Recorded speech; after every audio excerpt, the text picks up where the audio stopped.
Elden Ring is packed with hidden horrors, strange glitches, impossible enemies, and lore-breaking moments that most players will never encounter.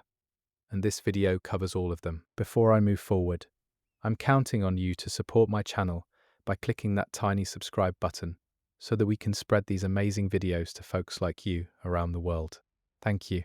Alright, so a quick word on how this video came together. I spent several months digging through community reports, data mines, and personal playthroughs specifically to catalogue the kind of Elden Ring content that most people either miss or dismiss as a one-time bug. I made a deliberate choice to prioritize anomalies that have multiple witnesses and some kind of in-game explanation, even a partial one, over the ones that feel entirely random. I also skipped a few well-documented glitches that have already been covered to death and instead focused on the stranger, quieter stuff. Some of this points toward unfinished content. Some of it suggests the game is doing something it probably was never meant to do. And a few of these I still have no good explanation for. This is not a definitive list. This is an interpretation, and where the lore gets involved, I will tell you when I am reading between the lines. Let us get into it. Elden Ring is one of those games that rewards patience in ways most games do not. You can play through it 3, 4, 5 times and still stumble onto something you have never seen before. The world is enormous, and the systems underneath it are deeply layered, but there is a specific category of experience in this game that goes beyond just missing a chest or a hidden boss. There are moments where the game itself seems to break in ways that do not feel accidental, where enemies behave in ways that have no obvious cause, where the geometry of a space does not add up, where a piece of music plays and you have no idea what triggered it, where a character's dialogue changes and you are not sure you did anything different from the last playthrough.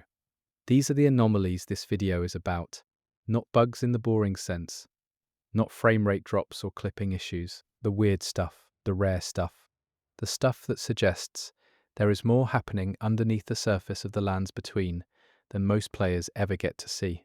Let me start with something that took years to fully piece together, and it involves the night sky.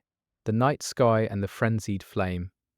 If you have spent any time in Elden Ring, you know the sky changes. Day and night cycles exist, but they are subtle, and most players eventually stop paying attention to them. What fewer players know is that the specific stars visible in certain areas are not random. The positioning of constellations in the lands between is consistent. They move as you would expect celestial bodies to move, with one notable exception. Over the frenzied flame prescription, the underground area where you encounter the door that leads to the Lord of Frenzied Flame ending. The sky is not the same sky. This is technically impossible. You are underground. There should be no sky. But through certain camera angles and at certain moments the game renders what appears to be a starfield. Players have documented this in dozens of videos. Some have dismissed it as a rendering artifact, where the game fails to fully load the ceiling geometry and defaults to the skybox behind it. That is one possible reading, but the interesting thing is that the stars visible in that moment do not match the stars visible anywhere else in the game. They are different stars. Whether this was intentional, whether it suggests the frenzied flame exists in some metaphysical space that is not quite inside the lands between, is unclear, but it points toward the idea that the underground sections of this game are not simply deeper versions of the surface. They are meant to feel cosmologically separate. The lore surrounding the frenzied flame supports this reading. The three fingers and the entity they serve are described in item descriptions as something that predates the Erd Tree, possibly predates the entire structure of the world we are exploring. The frenzied flame is not a corruption of the current order. It is, if the text is interpreted carefully, a remnant of something that existed before Order, before the Elden Ring, before the Golden Order, before gods. The strange sky might be suggesting exactly that when you enter those tunnels, you are entering something that belongs to an older cosmological state, one that has its own stars, its own sky, a universe that runs parallel to the one you have been exploring for the previous 60 hours, that is not confirmed anywhere in the game directly, but enough pieces point that way to make the idea worth sitting with. Think about what it means to have a sky underground, a sky that does not match the one above. The architects of the lands between went to extraordinary lengths to layer the world in ways that feel deliberate at every level.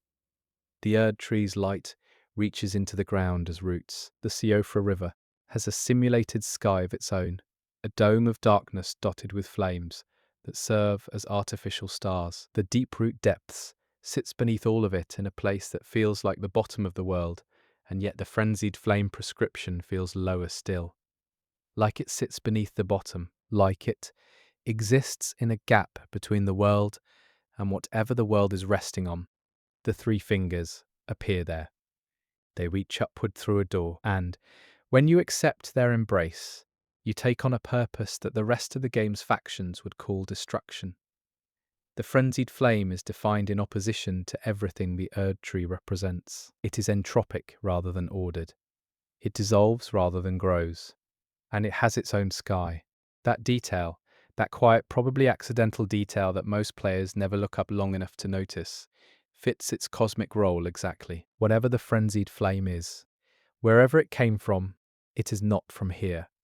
The stars above it prove that. They are not your stars. Spending time in that underground space with this knowledge has a specific quality. You are not just exploring a dungeon. You are standing under a sky that does not belong to the world you came from, and something with too many fingers is waiting on the other side of a door, patient as only something genuinely ancient can be patient, and you are the most interesting thing to pass through its space in a very long time. The invisible presence in Stormvale Castle. Stormvale Castle is one of the earliest major areas in the game, and most players know it well. They know Godric the Grafted. They know the Graft Path. They know the hidden route through the bird-filled courtyard. What fewer players know is that Stormvale has a documented anomaly involving sound. In a specific room in the western wing of the castle, near the grafted remains that litter the floor, players have reported hearing breathing. Not ambient monster sound, not the general atmospheric hum the game uses for ambiance. Actual rhythmic breathing. Close, like something is standing next to you. And when you look, there is nothing there.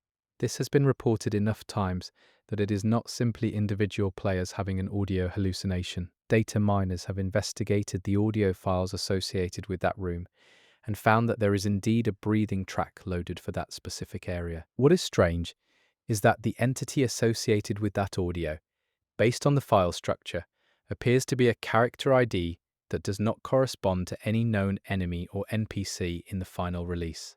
One possible reading is that this is a remnant of a cut enemy or character that was removed from that room during development, but whose audio trigger was accidentally left behind. That is the mundane explanation. The more interesting possibility, suggested by some community researchers, is that the character ID in question partially matches an earlier version of Godric himself, from a point in development when the boss design was very different. The suggestion is that in an earlier version of the game, Godric may have been present in that room, possibly as a wandering figure before the boss fight, and the breathing is his. What makes that reading slightly more compelling is that the room in question contains grafted limbs arranged in what looks like a tableau, a display. The positioning is deliberate enough that some players have argued it functions as a kind of gallery for Godric, a room where he surveyed his work. If he was once meant to walk through it, the breathing audio makes a lot of contextual sense. The player would have known something was wrong, something large was in the room, before they saw it. That sense of dread through audio misdirection is very much a From Software design philosophy. It just did not make the final game. Or almost did not. The audio, at least, seems to have survived. If you know your From Software history, this kind of remnant is not unusual. Older Souls games are famous for having cut content traces embedded in shipped builds. Enemies whose move sets reference weapons that were removed. Areas with collision geometry for traversal routes that no longer lead anywhere. The breathing room in Stormvale suggests a version of the opening of the game where the approach to Godric had more dread built into it, where you heard him before you saw him, where the space of the castle communicated his enormity through something other than the sight of him. That version of the game would have been different in a specific way. The first major shard bearer in the game would have been a physical presence before he was a visual one. You would have been in a room with something breathing, something you could hear but not see, something large, and then you would have moved on through more of the castle, and that sound would have stayed with you, and every subsequent room would have carried the question of whether this was the room where you finally saw what was making that sound. The game we got is extraordinary, but the game that breathing track came from sounds like it would have handled dread in a very specific and effective way. The grafting table that nobody uses. Staying in Stormvale for a moment, there is a specific piece of architecture that has puzzled players since launch. In a lower section of the castle, accessible through a partially hidden ladder route, there is what appears to be a large stone table with restraints built into it. The restraints are sized for a human. The table is clearly built for something. Players initially assumed it was set dressing, flavouring for the castle's general theme of grafting and body horror. But the table has collision geometry. You can interact with the space around it in ways that empty set dressing usually does not allow. There is a specific position near the head of the table where the game's lock-on system behaves unusually, briefly locking onto empty space, as though something is there. And there is, according to data exploration, a trigger zone tied to that table that does not appear to fire any event in the shipped game. The leading theory is that this table was once connected to a side event involving the maiden servants in the castle, some of whom appear in distressed states throughout the area. The trigger may have been connected to a mechanic where intervening in an active grafting procedure or failing to intervene would have had downstream effects. None of that made it into the released game, but the table is still there, still has collision, still has a dead trigger, and still occasionally confuses the lock-on system. It is a ghost of a mechanic, and the lock-on behavior is creepy, precisely because the game's code seems to still remember that something should be there. The lock-on behavior, specifically, is worth dwelling on. The lock-on system in Elden Ring is not a simple distance check. It uses a series of conditions to determine whether something is a valid target, the presence of a living entity, the entity's faction status relative to the player, the entity's current behavior state. For the lock-on to trigger near the grafting table, something in the environment is satisfying at least some of those conditions. Not all of them, because no lock-on reticle fully materializes, but enough of them that the system makes an attempt. What that something is, exactly what condition is being met in empty space near a stone table with restraints, is not something that has been cleanly identified. Players have suggested that the trigger zone, the dead event tied to the table, may be creating a phantom entity presence as part of its initialization, a presence that the lock-on system can detect even though the event itself never fires and the entity never fully loads. The trigger is trying to begin something. The lock-on is noticing that the trigger is trying. And you are standing in the space between an intention and its completion, in a room that was built for something, next to a table that was built for someone. And nothing about any of it is resolved. The talking imp and the language nobody speaks. Let us move to the Rhea Lucaria Academy area and talk about the imps. Imps in Elden Ring are small, ambush-oriented enemies found throughout underground and semi-underground areas. They hang from ceilings, hide in pots, leap from shadows. They are annoying. Most players learn to hate them quickly and stop thinking about them beyond their role as obstacles. But there is a specific imp encounter that players have flagged as anomalous for years now. In a particular tunnel section near the academy, under circumstances that are still not fully reproducible, a specific imp can be heard making vocalizations that are distinct from its normal attack sounds. They are slower, lower-pitched, rhythmic in a way that attack sounds are not. Players who have slowed the audio down have described them as sounding like speech. Not human speech, but structured in a way that animal vocalization is not. Repeating patterns, something like syllables. Data miners found that the imps share a partial audio ancestry with a much larger class of enemy from earlier in development that appears to have been called, in internal files, the fingerkin. The fingerkin were presumably enemies connected to the 2 fingers and 3 fingers the godlike entities that guide Tarnished toward various endings. The theory is that imps are devolved or diminutive versions of a species that once had intelligence. The vocalizations heard from that specific imp might be a trace of that, a fragment of language from a species that no longer has the capacity to use it properly. One of those syllable clusters, when run through phonetic analysis tools, has been argued to resemble a name that appears in the game's text. But that connection is speculative, and I want to be honest about that. It points in an interesting direction without being conclusive. What is not speculative is the audio itself. It is different from standard imp attack sounds. It is in the game files.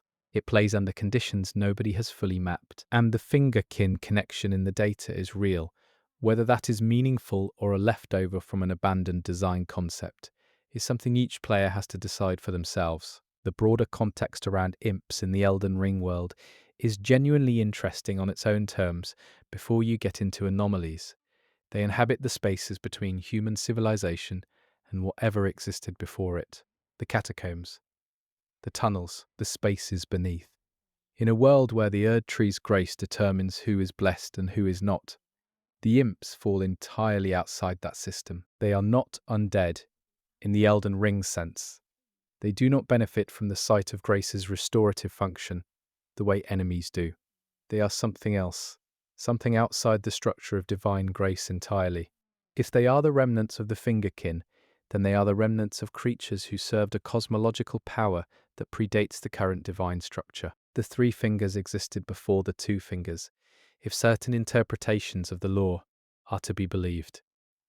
The frenzied flame is older than the Golden Order, and the creatures that served it, if they survived long enough, might have lost everything except the shape of service, the attack behaviors, the ambush instincts, the remnants of a territorial logic that once made sense in a context that no longer exists, and, occasionally, in moments nobody has fully explained, something older surfaces, something that sounds, just barely, like something trying to speak. The Church of Vows and the stargaze associated with Miriel, the Turtle Pope, and the mechanic of absolution. Players who have wronged NPCs can visit the church and use Celestial Dew to restore broken quest lines. It is a peaceful, lovely spot. Miriel gives no indication that anything strange has happened here, but the church has a documented anomaly tied to its telescope. There is a telescope object in the church grounds. Using it in the standard way shows you the same sky view you would see from anywhere else in that region. But players have found that if you arrive at the church at a specific in-game time during the late transition between night and the first light of dawn, and use the telescope while facing a very specific compass, bearing the sky view through the telescope is different from the sky view visible to the naked eye. The telescope appears to show a location that does not match the telescope's direction. It shows a distant ruin that, based on skybox geometry analysis, corresponds to an area on the map that you cannot actually reach from above ground. This one is hard to explain away as a simple rendering error, because the view through the telescope is consistent. Multiple players have reproduced it. The specific ruin visible has been tentatively identified as a structure in the Lake of Rot region, specifically the colonnaded area east of Astel's arena. Why the Church of Vows telescope would show that location across an enormous geographic distance and through solid ground is unclear. One reading is that the church was built on a ley line or astral pathway that connects it to that specific ruin. The Lake of Rot is connected to Astel, and Astel is explicitly described as a creature that fell from the stars, a piece of cosmological debris that carries plague and corruption. The church, built for absolution and celestial connection, may have been positioned deliberately in relation to that astronomical anchor point. The telescope may have been designed to track it. The character of Miriel is interesting in the context of this anomaly. He is old, genuinely, immeasurably old by the standards of the game's chronology. He says as much if you ask him about himself and his age. He was present at the church when it was founded. He has been there through the shattering, through the wars, through the gradual degradation of the divine order. His patience is the patience of something that has been in the same place for so long that it no longer needs to be curious about the larger world, because the larger world eventually comes to it. But what if his presence at that church, his specific choice to remain there for centuries, is not entirely passive devotion? What if Muriel has been watching something? The telescope is there. It is functional. Someone put it in those church grounds. And Muriel, the one being in the church who has been there since before living memory, is the most obvious candidate for the one who placed it or who chose to remain near it. The Lake of Rot is one of the most cosmologically significant locations in the game. It is connected to Astel, to the Rot, to the descent into the deep root depths. Watching it, tracking it, being connected to it through a centuries-old telescope on a hilltop church suggests an awareness of the Rot's spread and an interest in its source that Muriel does not articulate directly in his dialogue. He is careful. He speaks about faith and service and patience. But the telescope points somewhere specific, and if Muriel put it there, he has been watching something specific for a very long time. Or the rendering is doing something strange at dawn. Both readings exist. That tension is part of what makes these anomalies worth discussing. The fallen giant that moves in the mountaintops of the giants, near the giants' mountaintop catacombs. There is a large fallen giant corpse. Giants in Elden Ring are long dead by the time you arrive. They were mostly killed during the Shattering, or before it, in the war between the Erd Tree's forces and the fire-worshipping giant civilization that preceded the current age. Their corpses are scattered across the region as enormous geological features. They have become part of the landscape. This specific corpse, documented in enough player reports that it has its own entry in community wikis, has been seen to move. Not dramatically, not a resurrection event. The movement described is subtle, a slow rotation of the head, a shift in arm position between separate visits to the area. Players who have documented this carefully, marking the exact position of the limbs before leaving and returning, report that the corpse is consistently oriented slightly differently each time. Within the same play session, there is no movement. The change happens between sessions or after long periods of leaving the area.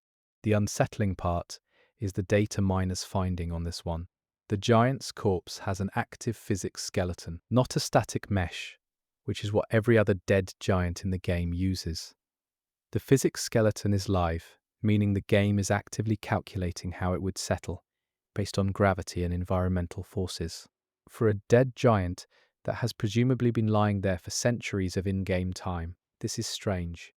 Most static world objects do not need live physics.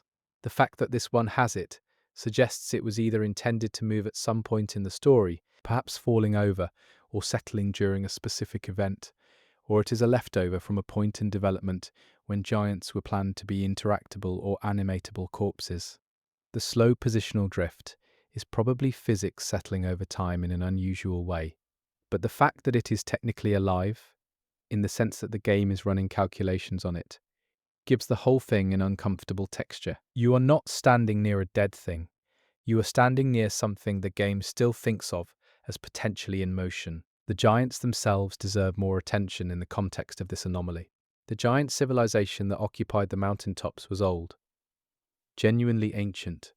They maintained a sacred flame that predated the Erd Tree, a fire that the game's lore suggests was cosmologically significant, possibly connected to the same source as the frenzied flame, or to some older divine arrangement that the Erd Tree's establishment displaced. The Golden Order's war against the giants was not just a military conquest, it was a theological erasure. The giants and their fire had to go so that the Erd Tree's monopoly on divine grace could be established as the sole legitimate cosmological structure.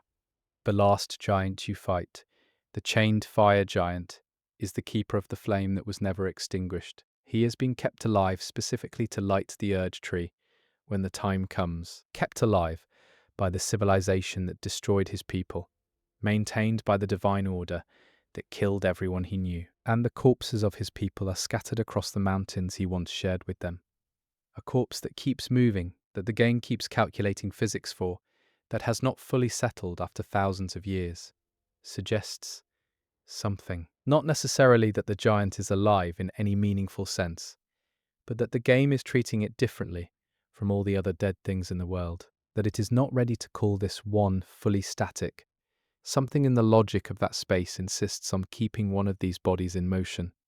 The Albinoric Whisper Network. This one requires some setup, but it is worth it.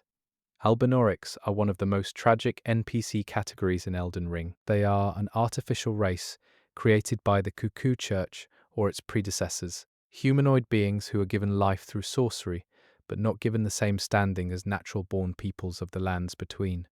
They are hunted, they are enslaved, they are used for their blood in certain rituals.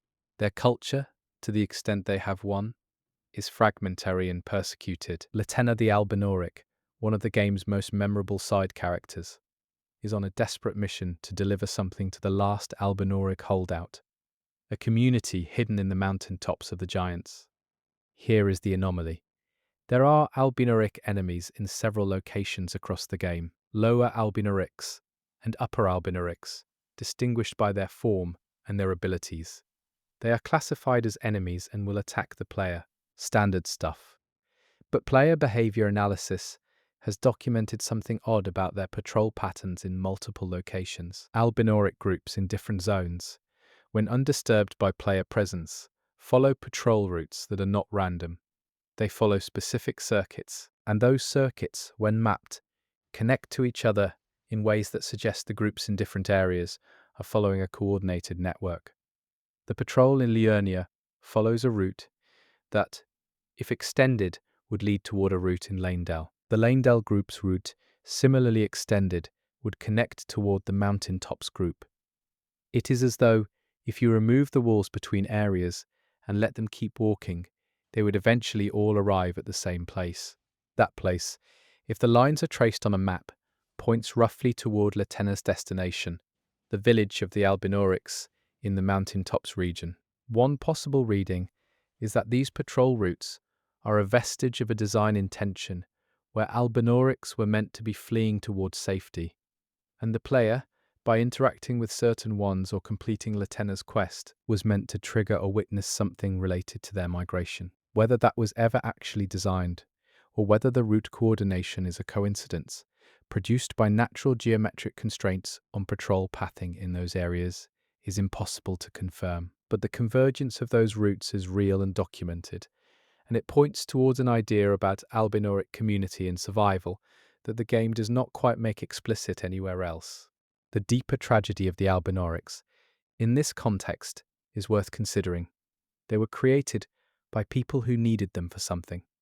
Blood, sacrifices, labor, whatever function the sorcerers who made them required.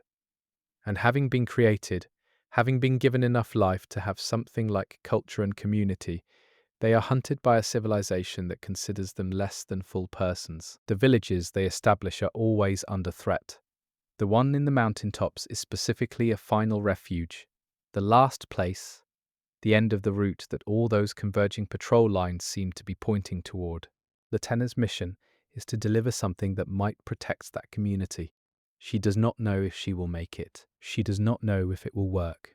She attaches herself to the player's wolf companion and travels across most of the game world as a spirit ash, a ghost traveling in the direction of home. And maybe the Albinoric enemies scattered across the map are in some programmatic sense doing the same thing, walking circuits that, if the obstacles were removed, would bring them home too. Whether anyone is left when they get there is another question. The Bloodhound Knight Who Bows. Here is a short one, but it has stuck with players for years.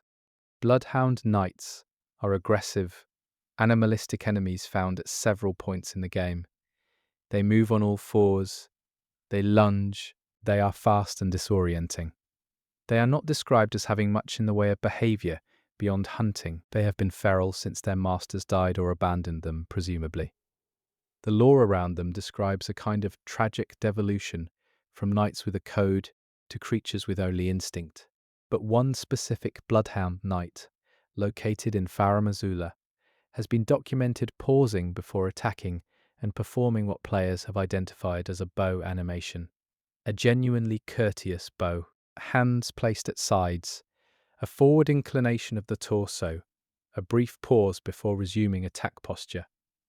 This has been reproduced by enough players that it is not a fluke. It happens under specific conditions, generally when the player is standing very still and not attacking for an extended period. The Bloodhound Knight, given time, will seem to register that the player is not fleeing and not immediately aggressive, and will respond with what appears to be a formal acknowledgement before engaging. The lore implication, if this is intentional behavior, is that something of the knight remains inside the creature, not intelligence exactly, not language or communication, but a muscle memory of courtesy, a reflex so deeply trained that even in a feral state, given the right conditions, it surfaces. The bloodhound knights of the lands between were apparently taught to bow, and some part of the training survived whatever destroyed the rest of them. It is a small thing, but it is the kind of thing that makes Elden Ring's world feel genuinely inhabited rather than simply populated. Think about what the game is doing with the Bloodhound Knights as a broader design. They are framed as monsters. They attack on sight in most encounters.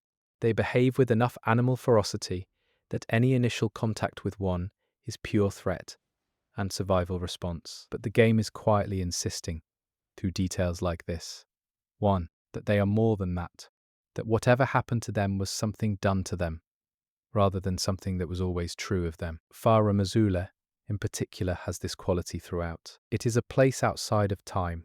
Architecturally speaking, the ruins of a civilization that is still sort of happening in some sense, because time does not work there the way it works in the rest of the world. The Bloodhound Knights, in that space, are caught in a kind of temporal limbo, along with everything else. They are frozen in their feral state, the way the architecture is frozen in its ruinous state. But unlike the stone and the fog, the knights still have access to something that was trained into them before whatever catastrophe made them what they are now, and given the right conditions, given enough stillness, that something comes back for just a moment, just long enough to bow. The Erd tree's wrong leaves. Let me take you to something that requires attention to visual detail. The Erd tree dominates the skyline of the lands between. Its golden light fills the world. Its leaves, when they fall, drift as golden motes across every area of the game. Players look up at it constantly. It is inescapable, but in a very specific location. In the consecrated snowfield, the leaves falling from the sky are not gold under certain conditions. In a particular area of the snowfield, near an unnamed ruined structure, the leaf particles that drift down from above are white. Not gold white, just white. And they move differently from the standard Erd tree leaf effect. Slower. They drift rather than float, and they appear to come from above the cloud ceiling rather than from the visible Erd tree branches in the sky. Players who have noticed this have generally assumed it is snow. The snowfield does have snow effects, but the particle behavior is wrong for snow. Snow in the game falls at a consistent rate and does not drift laterally in the way these particles do. The particles in question move like leaves. They rotate on a vertical axis as they fall, the same way the golden leaf particles do in other parts of the game. They are just the wrong color. Data miners have found that the particle effect used for this location is a modified version of the standard Erd tree leaf asset, with the color saturation reduced to near zero. The modification exists in the shipped files. This is not a rendering anomaly. Someone deliberately created a white version of the Erd tree leaf effect and placed it in that specific location. The reading that makes the most sense is cosmological. The Halig tree, Miquella's tree, is described as an alternative to the Erd tree, a competing sacred tree grown from Miquella's own hair and imbued with a different kind of grace. Its leaves, in areas connected to it directly, are not golden but pale. The consecrated snowfield is the approach path to the Halig tree. Those white leaves may be a very subtle environmental cue, placed so quietly that most players never consciously register it, that you have entered the sphere of influence of a different tree. The golden age of the Erd tree does not quite reach here. Something older and stranger is taking over. The transition between the Erd tree's domain and the Halig tree's domain is one of the game's most quietly constructed narrative beats. There is no moment where the game announces the change. There is no dramatic visual shift. The snow comes and the visibility drops. And the enemies change, and at some point, if you are paying attention, you realize that the quality of the light has changed too, that the pale leaves drifting through the blizzard are not the same leaves you have been seeing everywhere else, that the tree you are walking toward has its own sky, its own season, its own grace. McKellar's project, the Halig tree, was an attempt to create something the Erd tree could not provide, a grace that worked for the people the Erd tree's grace ignored, the albinorics, the diseased, those outside the Golden Order's favour. The tree McKellar grew was meant to be a refuge, and its leaves, pale and slow and drifting in the snow, are the first sign that you have entered that refuge's territory, that the gold has been left behind, that something different is being offered here, for those willing to find it. The Melina loop. This one is upsetting in a specific way, and I want to be upfront about that. Melina is the player's guide and companion throughout most of Elden Ring. She appears at sites of grace. She provides the means to level up. She speaks cryptically about her mother and her eye and her purpose. At the end of a standard run, she sacrifices herself to light the Erd Tree of Flame and give the player access to the final areas of the game. It is one of the more emotionally affecting moments in a From Software game, but players who have exhausted every line of her dialogue and then loaded an earlier save, or who have explored her conversation options extremely carefully across multiple playthroughs, have noticed something in her speech pattern that does not add up. Melina, in certain conversations, speaks in a way that suggests she remembers things she should not remember. Specifically, she occasionally references a specific location in the past tense, describing it as though she has been there, at a point in the narrative before the player would have visited or unlocked that location. She uses the phrase found only in certain translations, but consistent across community notation as something like remembering the cold there, in reference to a location players have associated with a late-game area. It is spoken conversationally, as though she is recalling something, but she should have no reason to have been to that location. One possible reading is simple. Melina's nature is uncertain. She says herself that she was born from grace, that she has no flesh of her own, that she is something like a dream or an echo. The possibility that she has memories from a different timeline or a different cycle of the same events is entirely consistent with her established nature. From Software's games regularly imply cyclical cosmology. Characters who seem to know things they should not know are often pointing toward the idea that this has all happened before. Melina's out-of-place memory may not be a continuity error. It may be the point. She remembers the cold because some version of her has been there before, in a cycle that ended differently, in a world that did not make it to the Erd Tree's burning. The Souls series has always been interested in cycles. Dark Souls made it explicit. The cycle of fire and dark, the age that ends and the age that follows, and the uncertain question of whether breaking the cycle is liberation or catastrophe. Elden Ring is less explicit about its cyclical structure, but the pieces are there for the reading. Marika's speech to the Elden Ring before shattering it implies this has been arranged before. Her words have the quality of someone who has rehearsed the moment, who has lived in the anticipation of it for so long that the actual event feels less like a beginning and more like a continuation. Melina in this context is not simply a guide. She is a record, something born from grace and memory, stitched together from the traces left by an event that has happened in some form before. Her out-of-place memories are the seams showing, the places where whatever previous iteration of this story left marks on her that her current form cannot fully account for. She knows the cold somewhere, because in some version of events, she was there in the cold, and some trace of that version survived into this one. If you follow her questline to the end, if you make the choices that honor her sacrifice, there is a specific quality to the ending that feels like completion rather than beginning, like something that has been running for a very long time is finally being allowed to stop. Whether Melina, whatever she is, experiences that as peace is the game's most open question. The Godskin Noble's dancing body. Now for something more viscerally strange, the Godskin Nobles are among the more unsettling enemy designs in the game. Enormously fat, serpentine, capable of rolling their body into a ball and bouncing around an arena. They are grotesque in a way that feels specifically intentional, a kind of deliberate wrongness to their physicality that makes fighting them deeply uncomfortable, even when you have the encounter memorized.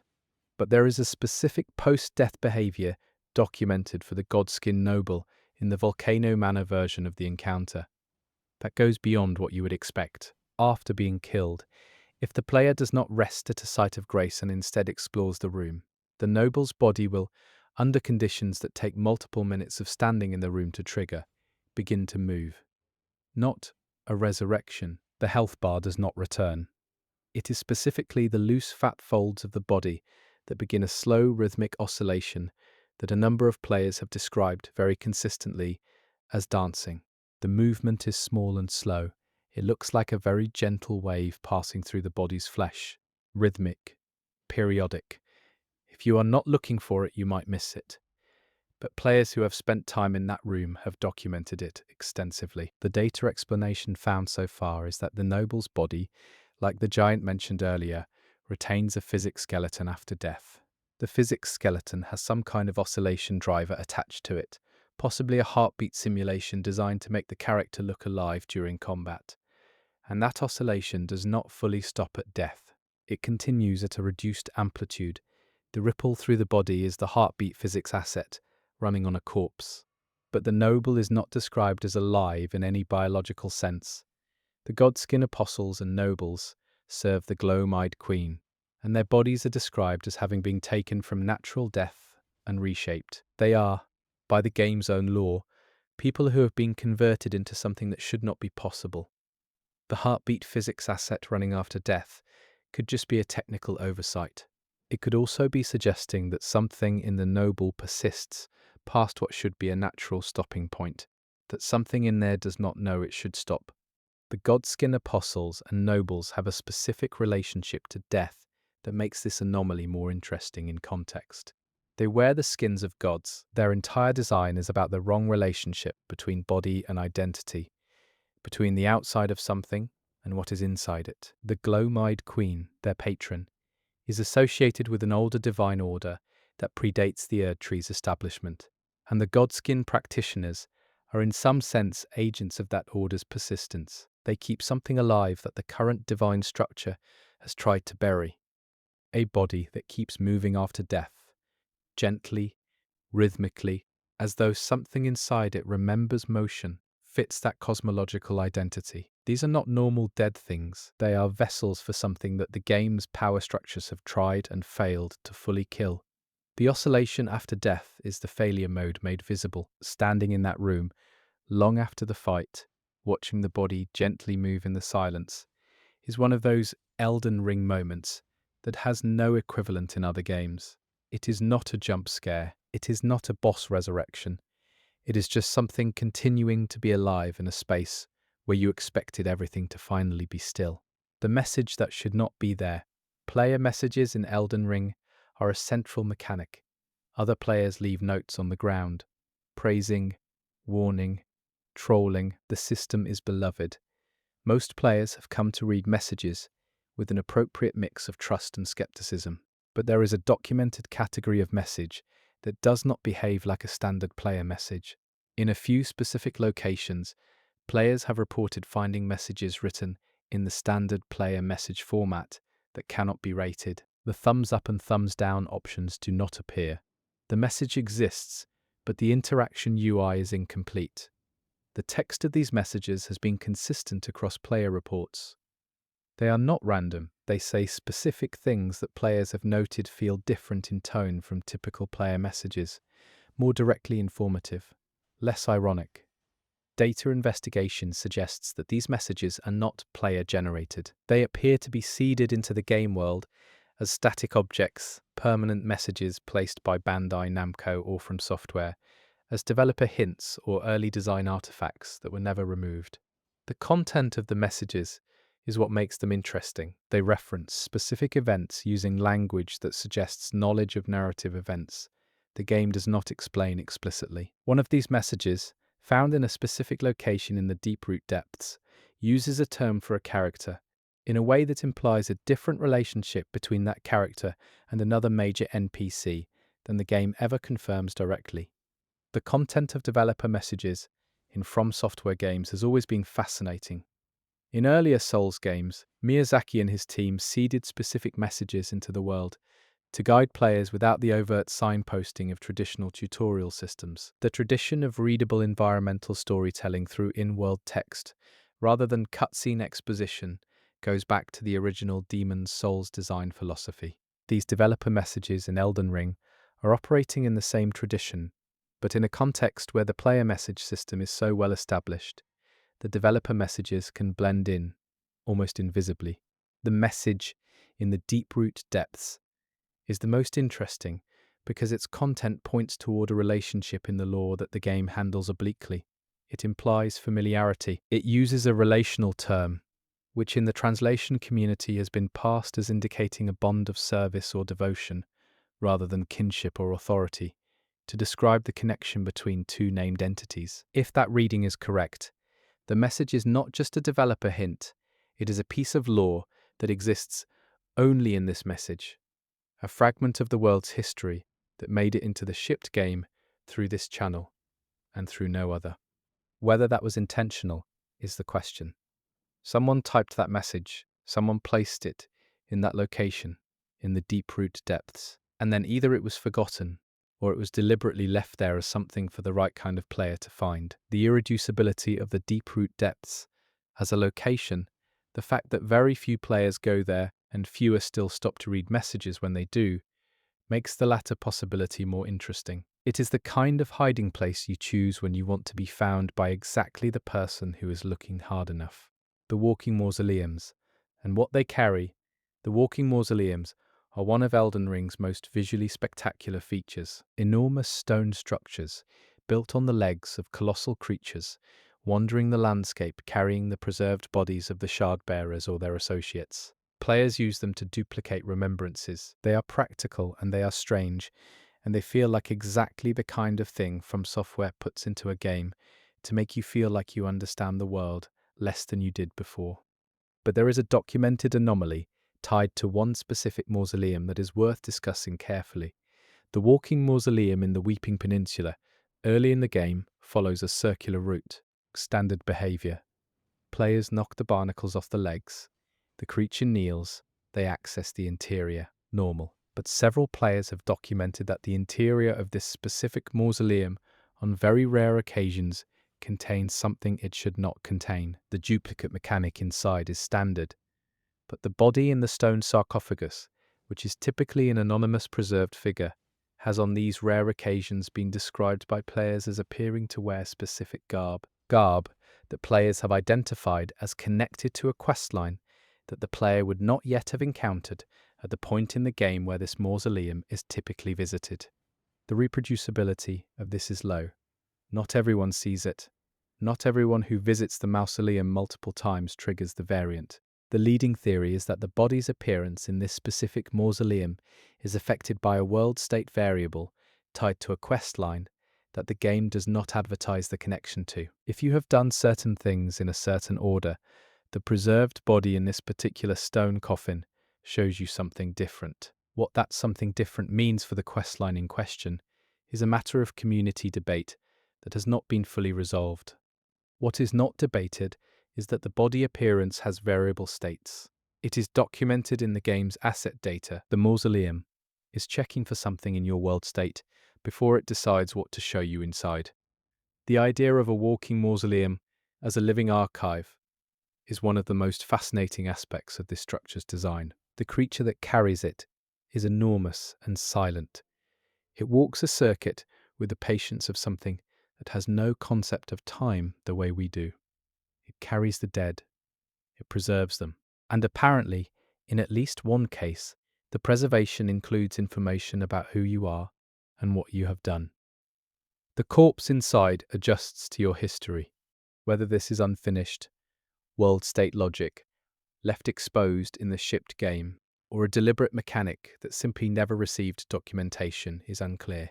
But the mausoleum knowing something about you, the corpse inside changing based on your journey, makes the structure feel genuinely alive in a way that the creature underneath it does not. The creature is old and patient and mostly inert, but the chamber it carries watches you. And what it shows you is personal. The Red Wolf's second form. The Red Wolf of Radagon is a mid-game boss in the Rhea Lucaria Academy, guardian of the Grand Library where Renala waits. It is a challenging fight if you go in without preparation. It is a relatively well-understood fight if you know what you are doing. Most players have a firm sense of what the Red Wolf does, but there is a documented encounter state that a small number of players have encountered, where the Red Wolf's behavior changes significantly in the second phase of the fight in ways that do not match the standard encounter. Under normal circumstances, the Wolf's second phase is a scaled-up version of the first, more aggressive, faster, more dangerous. Under the anomalous conditions that players have reported, the wolf enters what has been described as a stalking phase. It stops attacking, it circles the player slowly, at a distance, at medium speed, it watches, and then, after a period of several seconds, it begins to howl. Not an attack howl, a sustained, non-damaging vocalization that players have described as mournful. After the howl, the fight resumes normally. Players who have experienced this are consistent in describing it as deeply disorienting because it breaks the fight's rhythm entirely and imposes a moment of stillness and grief into what is otherwise a pure action encounter. The trigger conditions are not fully mapped. Some players associate it with having Renala's questline in a certain state. Some associate it with specific weapon types or attack histories during the fight. The most interesting community theory is that the wolf, a creature of Radagon's making, or possibly his transformation in some interpretations of the lore, responds to certain player behavior by surfacing a trace of Radagon's own complicated emotional state. Radagon spent years trying to undo the Elden Ring. He caused and attempted to repair enormous damage. His emotional life, what fragments of it survive in item descriptions and architectural details, is one of anguish and failed redemption. The wolf is his creature, and under the right conditions, something of that anguish apparently bleeds through. Radagon's relationship to Renala is one of the more painful stories in the game. He left her. He returned to a different life, to a different identity, to the service of a divine structure that ultimately consumed him. And the academy where he once worked, the place where he and Renala presumably knew each other before everything went wrong, is the space where his wolf creation guards the woman he abandoned. There is cruelty in that design that feels deliberate. The guard dog and the grieving queen, and the man who made both of them, and then left. The howl, in the second phase of the fight, whatever triggers it, is the most direct emotional expression in an encounter that otherwise communicates purely through aggression and danger. Something in the wolf is reaching towards something, toward Renala above, toward Radagon, who made it and then became someone else, toward whatever the wolf was supposed to be in a world that turned out differently. It is a sound inside a fight that has no room for sounds like that, and that is exactly why it matters. The Ancestor Spirit's Trail. The Ancestor Spirit is a boss found in the Siofra River, reached by lighting all the ceremonial fires in the area. It is a spectacular creature, enormous, bone-white, antlered, radiating a cold light that feels sacred and alien at the same time. Fighting it is one of the more genuinely beautiful moments in the game. Killing it is tinged with a specific kind of regret, but the trail the spirit leaves during its movement animations has been documented as containing something that is not visible to the naked eye at standard gameplay resolution. Players who have captured the encounter in high resolution and paused through it frame by frame have found that the light trail left by the spirit's movement contains what appear to be faces, small, compressed, human-shaped. They flicker through the trail at a rate too fast to see during normal gameplay. They are present in the shipped game's assets. They are not a post-processing effect added by players. They are baked into the spirit's movement trail animation. The most straightforward explanation is that the trail represents the collected souls or echoes of the ancient people of the Siofra River area, the civilization that preceded the current age of the Erd Tree and was eventually drawn underground or transformed into the entities we find there. The ancestor spirit is described as a sacred creature from that earlier time. Its trail, carrying the ghostly impressions of those people, would be a cosmologically coherent detail. You are fighting something that carries the dead of an entire civilization inside its light. The faces in the trail are too small and too fast for any player to register during combat. The encounter is fast and deadly and demands full attention. You cannot stop to look at the trail while it is trying to gore you. The faces are there for something else, for the person who comes back afterward, who pulls up the footage, who pauses it, who says, "Wait, what was that?" From Software's design team has done this kind of thing before in earlier titles. Details baked into animations at scales or speeds that preclude normal observation. Details you can only find if you go looking in a specific way, with specific tools, after the fact. These details are not accidents. The labor cost of baking faces into a movement trail is too high for accidents. Someone spent time on those faces, shaped them, placed them, considered how many and at what scale. Whoever they are, those faces in the trail, they were people. They had lives in whatever the Siofa River civilization looked like before the Erd Tree, before the current age, before whatever event brought them underground. They are carried in the light of their ancient sacred creature, because it is the last thing that remembers them, and it carries them even when it is alone, even in a ritual that is being performed in an empty underground space, with no living audience, for longer than anyone has been keeping track. They are there even when nobody is watching, except now, you are watching, and you can see them if you know to look. The Clean Rot Knight who sings. Let us move to one of the rarest documented anomalies, because the trigger conditions for this one are so specific that very few players have encountered it deliberately. Clean Rot Knights are elite soldiers in the service of Melania. They are found in the swamp areas connected to her influence, and they are relentless, highly capable, and lore-heavy. They were chosen specifically to guard Melania through her long sleep during the Scarlet Rot spread. They remained loyal even as the rot consumed the world around them, and consumed, in some cases themselves, under a very specific set of conditions, involving a long period of player non-aggression combined with proximity during the late stages of the Millennia questline. A specific Clean Rot Knight in a specific area has been documented making a vocal sound that players have consistently described as singing. It lasts a few seconds. It does not repeat, and the player who triggered it reported being so startled that they immediately attacked, which ended the moment. The sound file associated with this, located through data mining, is labeled in a way that connects it to the broader audio assets for Melania's domain, but is not connected to any combat event or standard NPC trigger. It appears to be an ambient loyalty expression, something the knight does when it believes itself to be alone or unobserved. Not a signal, not a communication, just an expression of something.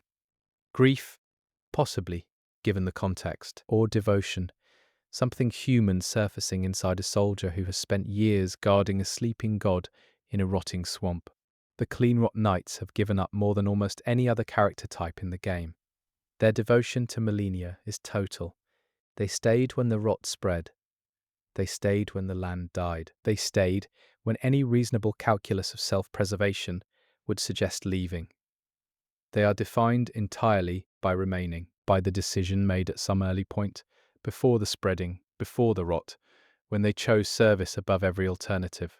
What does a soldier sing when they believe no one can hear them? In a swamp that was once a great city, guarding a god who does not know they are there, keeping a post that has no practical meaning anymore because there is nothing left to protect and nowhere left to retreat to. The loyalty has outlasted its context. The devotion has outlasted the object of devotion in any active sense.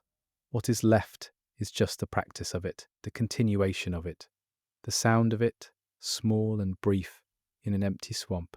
If you trigger that sound, if you find the right conditions and hold still long enough, you are hearing something that was not made for you. You are hearing a private moment from a soldier who has nothing left but the continuation of a promise made in a world that no longer exists. The Gargoyle's Second Prayer. Twin gargoyle valiant bosses are found in a well-known encounter near the Siofra Aqueduct, guarding the entrance to the deep-root depths. They are difficult, they are visually impressive, and most players dread them. The encounter is well documented. What is less documented is a specific behavior that a small number of players have witnessed in the period between killing the first gargoyle and the appearance of the second. Standard encounter. You kill the first gargoyle, a roar signals the second's arrival. You scramble. But players who have been very deliberate about standing still and not attacking the first gargoyle immediately, instead watching it carefully over an extended period before the kill, have documented the first gargoyle pausing and orienting itself towards something above. Upward, for a sustained moment that is distinct from any attack animation, then it continues its attack pattern. And after killing the first gargoyle, in the pause before the second arrives, players in this documentation group have noted that the second gargoyle does not enter through the standard ceiling entry animation. Instead, it arrives already positioned in the arena, as though it had been present for some time, and it is oriented toward the same upward direction as the first was during its pause. The read here, suggested by lore researchers, is that the gargoyles are performing something devotional.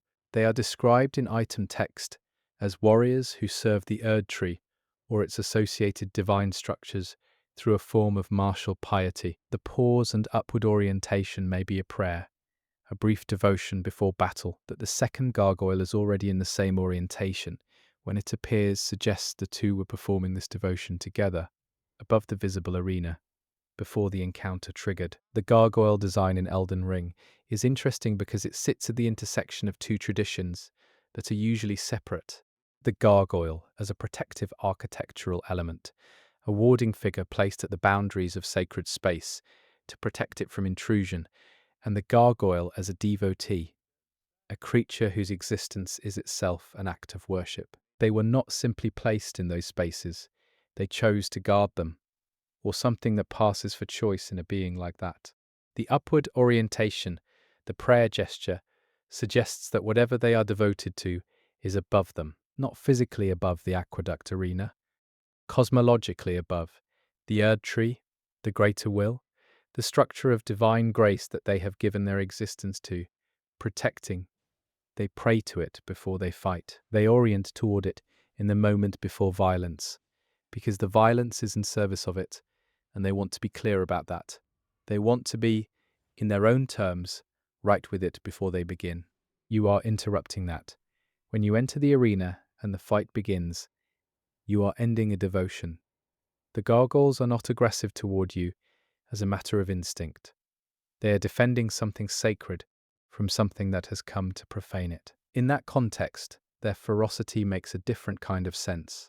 This is not a dungeon guardian attacking an intruder. This is a worshipper defending a cathedral.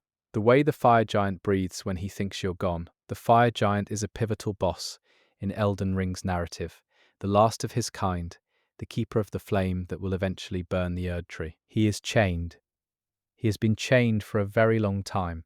The fight is enormous and difficult, and slightly controversial among players due to its camera and movement challenges. But the fire giant himself, as a character rather than as a mechanical challenge, is one of the game's most quietly devastating figures.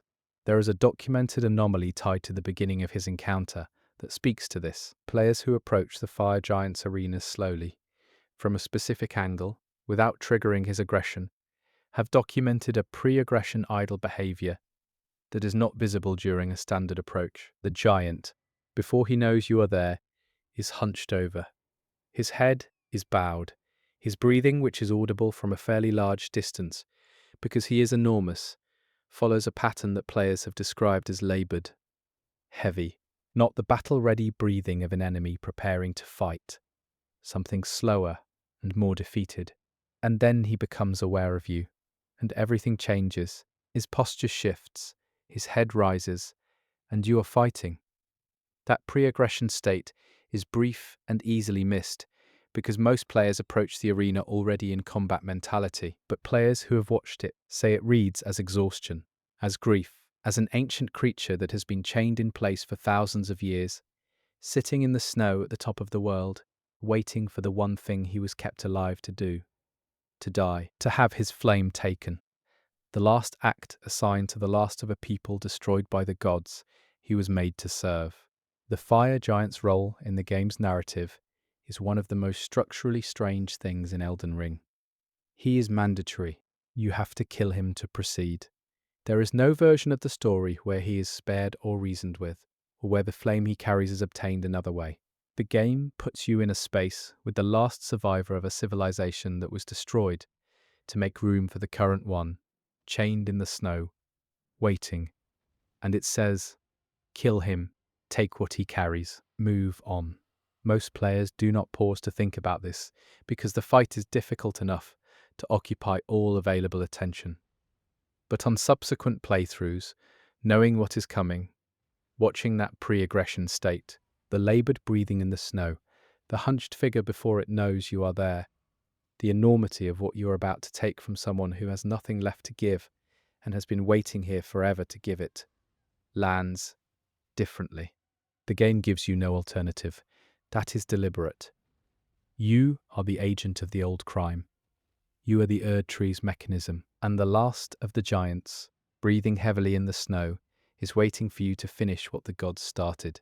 The player who wasn't. This one is uncomfortable in a different way from the others, and I want to approach it carefully. Multiple players, across multiple platforms and multiple years since release, have reported encountering other player characters in-game, either in summoning contexts or as invasion phantoms, who are doing something strange. Not attacking, not playing, not following any recognizable player behavior pattern. They are standing still in a specific area, facing a specific direction, for as long as the session lasts. Standing phantoms in Souls games are not new. Players go idle, connections drop, phantoms get stuck. This is known. But what players in this documentation group have noted is that the still phantoms they encountered were not in random locations. They were in specific locations that have contextual significance.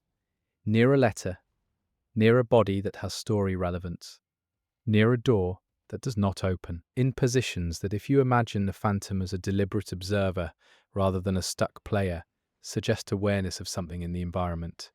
Some of these encounters have been explained by community investigation as players who were simply idle at a place they found interesting, or who had set a controller down near a notable location. The mundane explanation covers most of them, but the ones that are harder to explain are the ones where the phantom is in an area that no in-game mechanic should allow it to reach. Phantoms can only be summoned in specific areas under specific conditions. A phantom in an area where phantoms should not be able to appear is technically impossible within the standard game systems. And a small number of these reports involve exactly that. A phantom standing in a location where a phantom cannot stand, facing something that has no obvious explanation for what it is looking at. Data miners have not found a definitive explanation. The consensus is that some edge cases in the game's network code can produce phantom appearances in areas that the standard rules exclude. It is probably a technical anomaly, but the locations where it happens and the posture of the phantoms when it happens have been consistent enough across independent reports that it remains an open question. The quality of being observed is one of the game's recurring themes. The Tarnished is watched by Melina, by the Two Fingers, by Rani, by Marika's statue, by every NPC who turns to face you when you approach. The world of Elden Ring is full of things that watch, that wait, that notice when you arrive. Placing this anomalous watcher, this phantom in a place where no phantom should be, facing something specific, in the context of a game about being observed, has a specific resonance. Even if the explanation is entirely technical, the experience of encountering it is the experience of being watched by something that should not be watching. And that is the whole game. That is the whole feeling of the lands between. Something is watching you. You just cannot always see it. The malformed dragon that bows. In Farah Mazula, there are several dragonkin soldiers, massive, upright draconic warriors that serve as the primary enemy type in that area. They are imposing and they are well documented. But one specific dragonkin soldier in the area has been documented performing a behavior that the others do not, under conditions that involve the player approaching slowly and from a specific direction. This dragonkin soldier before registering the player as a target and entering attack mode, performs what multiple players have identified as a genuflection. A slow, deliberate lowering of one knee, head bowed, arms at its sides. The position is sustained for a few seconds, and then it rises and engages. Dragonkin soldiers are described as servants of the ancient dragons, and by extension, servants of Farum Azula's natural order. The courtly gesture, the genuflection, suggests a protocol, an acknowledgement of something. Players who have noticed this have argued that the specific dragonkin performing this gesture is in a location that has architectural significance, near what appears to be an altar or receiving space. The theory is that the dragonkin is performing a ritual acknowledgement of something that once stood in that space, or something it perceives as standing there still, a god, a master, something from before the game's present timeline that only this creature remembers is supposed to be there. What makes this particularly strange is that the genuflection is performed toward the player's position. The creature is, in this reading, bowing to you, whether because it mistakes you for something else, whether Tarnished carry a signature that ancient creatures read as divine, whether this is an accidental collision between a tribute animation and the player's approach vector, is unclear, but it is documented. It is consistent. And it is one of those moments where the game makes you feel like you are being perceived by something that should not be able to perceive you as anything but an enemy. The Dragonkin soldiers in Farum Azula are fascinating because the area they inhabit is, by the game's law, outside of time. The buildings are ruined, but the Dragonkin still patrol them. The ceremony they were part of is over, but they continue it. The master they served is gone, but they perform the protocols of service. In a space where time does not move normally, where the moment before time, as the game describes it, exists alongside every other moment, the Dragonkin are both the servants they were and the ruins they have become simultaneously. Bowing to you in that context is not necessarily a mistake. In a space outside of time, you may be arriving from a moment when you had authority here, but Dragonkin's genuflection may be correct. It may be recognizing something in you that predates your awareness of having it, a divine status you carry without knowing its origin. The grace that guides Tarnished is, after all, a divine signal, something the ancient servants of ancient powers might read as credential. You enter a ruin outside of time. Something kneels. The protocols of an ancient world are still running, and they have decided that you are who they have been waiting for. The Carrion Study Hall's reflection. The Carrion Study Hall in Liurnia is a building that can be inverted using a specific item tied to Ranni's questline. Inverted. It becomes a descent rather than an ascent, and the architecture takes on a mirror quality that is visually striking and lore-heavy. The hall is connected to the Carrion royal family and their celestial magic, and inverting it represents a kind of desecration, a violation of a sacred space.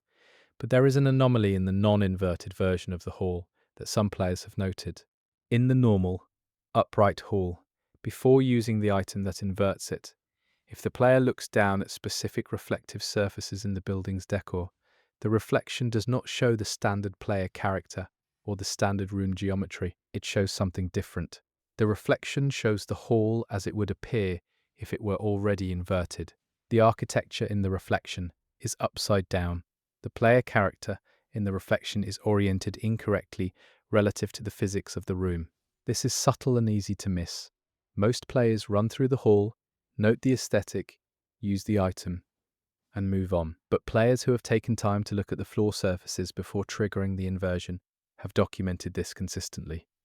The hall already knows it should be inverted. The reflection already shows what it will become. Whether this is a shader artifact from the asset sharing between the two states of the hall, or whether it is a deliberate environmental detail suggesting that the inversion is not a change being made, but a truth being revealed, is up for interpretation. The game's broader treatment of the Ranni questline suggests that Ranni's path is about embracing something that is already true, a rejection of the current order in favor of something the universe was always capable of becoming. In that context, a hall that already shows its inverted reflection before the inversion is performed feels like it fits. The inversion is not something you do. It is something you discover. The hall was always going to look like this. Rani herself has this quality. She has already made her choices by the time the player arrives. Her doll form, her abandoned body, her long-planned departure, all of it is in place before the player enters her questline. You are not helping her decide. You are helping her complete something decided long ago. The players who enter her story are arriving in the middle of it. The beginning happened before they were here. The end is already decided. They are the mechanism. The inverted hall is the same. It was always inverted, in some sense. The true state of the building, the one that reflects the truth of what the Carian legacy has become, and what Rani intends to do with it, is the upside-down one. The right-side-up version is the lie, the performance of normalcy that the building has been maintaining while waiting for the person who would reveal it. And the floor already knows. The reflection shows you what is true. You just have to look down at the right moment. The twin maiden husks and what they remember. The twin maiden husks at the round table hold are vendors. They sell the bell bearings you bring them. They make items available for purchase. They are quiet and unsettling in a low-key way. Two figures fused and robed, and not entirely explicable. Most players interact with them for business and move on. But players who have systematically exhausted every bell-bearing delivery and then return to the husks after the game's late-stage events have documented dialogue changes that are not widely known. The husks, after certain world states are triggered, speak lines that reference specific deceased NPCs by behavior rather than by name. They do not say the name, they describe an action, something the deceased NPC did that the husks apparently witnessed or were aware of. These lines have a mournful quality that is distinct from the husk's standard, mercantile manner. The details in these lines, the specific actions referenced, correspond to events that are either optional or missable in the game's questlines. Events that a player who has not done the relevant questline would have no context for. Events that even a player who has done the questline might not have specifically connected to the husks as witnesses. The suggestion is that the twin maiden husks have been observing the hold and its inhabitants for a very long time, that they remember things, that behind their mercantile function, they are maintaining a kind of memorial, a record of the people who passed through and did not return. That the bell bearings you bring them are not just inventory keys, they are, in this reading, last effects, things that belong to people who are now gone. And the husks know the difference between the object and the person it belonged to, and they grieve the gap between them. The round table hold is a strange space in the game's geography. It exists outside the lands between, in a practical sense. It is a gathering point for Tarnished, a neutral ground maintained by some power that the game does not fully identify. The NPCs who congregate there are transients. They come. They have their purposes. They leave or they die, or they simply cease to be present without explanation. The hold is a place of passing through, a threshold space. Almost no one lives there in any permanent sense, except the husks. They were there when the first Tarnished arrived. They were there when the last one left. They sell what the dead leave behind, and they remember what the living did while they were passing through. They are the hold's memory, its record, its witness. And in the late game, when the world state has shifted enough and the right people have died or departed, they speak about it. Not loudly, not emotionally, but specifically. They remember the action, they describe it. They note the person by what they did rather than what they were called, because names are transient and actions are permanent. When you bring them a bell bearing, you are not just unlocking a shop expansion, you are returning something to the people who will keep it. The husks will remember it. The husks will add this person to their record, and eventually, in a late game moment, you might easily miss. They will tell you something specific about who that person was when they were here. The invisible bridge in the consecrated snowfield. The consecrated snowfield is hard to navigate under any circumstances. It is designed to be difficult to traverse, but there is a specific route through the snowfield that a small number of players have discovered that suggests the area was either designed with a different traversal option in mind or contains geometry that should not be possible. by approaching a specific area of the snowfield from an extremely specific angle, using a route that requires precise positioning and involves none of the obvious landmarks. Players have found that walking in a particular direction produces footstep sounds where there should be no ground. The player character does not fall. They are walking on invisible geometry, a surface that is there physically, but not rendered visually. Following this invisible surface produces a traversal route across a section of the snowfield that would normally require significant detour. It is a shortcut that the game does not tell you about and does not render for you. It just holds you up if you find the right line. The data explanation is that this is a collision mesh remnant from an earlier version of the area that was either meant to be a visible bridge, a walkway, or a terrain feature that was removed visually, but whose physical geometry was not cleaned up. The game retains the surface, because cleaning it would require rebaking the collision for that entire section. But players who have followed the invisible path to its end have found that it terminates at a specific point that corresponds to the location of something interesting in the visible map, an architectural remnant that is technically accessible from the normal route, but whose normal approach is difficult enough that most players interact with it minimally. The invisible bridge leads directly to it. Like the feature was once the intended way to approach that point, and the bridge was the designed route, and both were removed for reasons unknown, but the ghost of the route remains underfoot. Walking across an invisible bridge, in a blizzard, in a place designed to be disorienting, not knowing where the edge is one of the stranger tactile experiences available in the game. You cannot see what is holding you up. You can only hear it. The footstep sounds change slightly when you are on the invisible surface versus when you are on visible snow. If you know to listen, you can follow the sound, but it requires trusting something you cannot see. There is something appropriate about that in the context of the snowfield as a whole. The consecrated snowfield is the path to Miquella's domain, to a tree grown from faith, to a child god who was trying to create grace for people that the existing divine structure had abandoned. Walking there requires trusting a path you cannot fully see. The blizzard is designed to disorient. The landmarks are few and ambiguous. The route is not marked. You find it by moving in a direction that feels right and hoping the ground holds. And sometimes, in a very specific place, there is an invisible bridge that holds you up. Because it was built for this, it was always meant to be here. It just does not show itself. It just holds. The rune bear's long stare. Rune bears are among the most feared enemies in the early game. Enormous, fast, high damage, found in Limgrave and other early zones. Players have a strong emotional response to them. Usually terror, but rune bears have a documented behavior that players encounter very rarely, specifically because it requires not attacking them, which is not most players' instinct. If a player encounters a rune bear and does not attack, and moves slowly and gives the bear a significant amount of space, the bear will eventually stop its standard patrol, or alert behavior, and stand still. This part is sometimes documented as a pre-charge behavior, a pause before attack. But players who have maintained non-aggressive distance for long enough have documented what happens after that pause extends past the normal pre-attack window.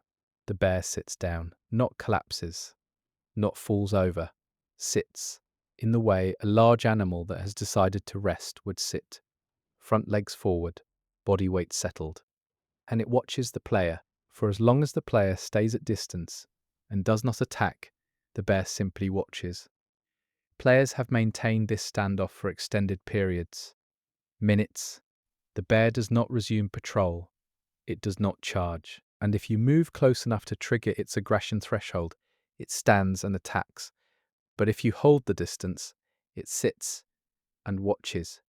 The community has not found a data explanation for this that satisfyingly accounts for the sitting behavior as a technical mechanic. The sitting animation exists in its asset files and is associated with a behavior state that does not have a clear trigger in the standard encounter documentation. Some have suggested it is a remnant of an earlier design, where rune bears could be pacified or observed, a mechanic involving patience and animal behavior that did not make it into the final game.